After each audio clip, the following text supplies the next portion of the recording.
एक छोटे से गांव में आरव नाम का लड़का रहता था। उसका सपना था पायलट बनना, लेकिन उसके घर की हालत बहुत खराब थी। पिता रिक्शा चलाते थे और माता घरों में काम करती थी। कई बार दोस्त ने उसका मजाक उड़ाया, तू पायलट बनेगा, पहले स्कूल की फीस तो भर।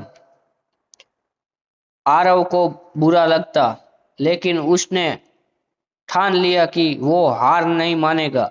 वह दिन में पढ़ाई करता और रात में भी अखबार बांटता। धीरे धीरे उस पैसे जमा किए और उड़ान की कोचिंग में दाखिल किया।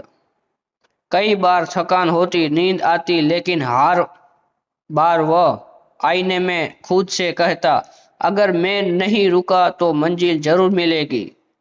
सालों की मेहनत के बाद एक दिन वह असली पायलट बन गया। जब उसका विमान पहली बार आसमान में उड़ा, नीचे खड़े उसके माता पिता की आंखों से आंसू छलक पड़े। गर्व है कि आंसू गर्व के आंसू। इससे हमें सीख मिलती है कि जिंदगी में मुश्किल कितनी भी आए, अगर हिम्मत ना हारो और मेहनत जारी रखो तो आसमान भी तुम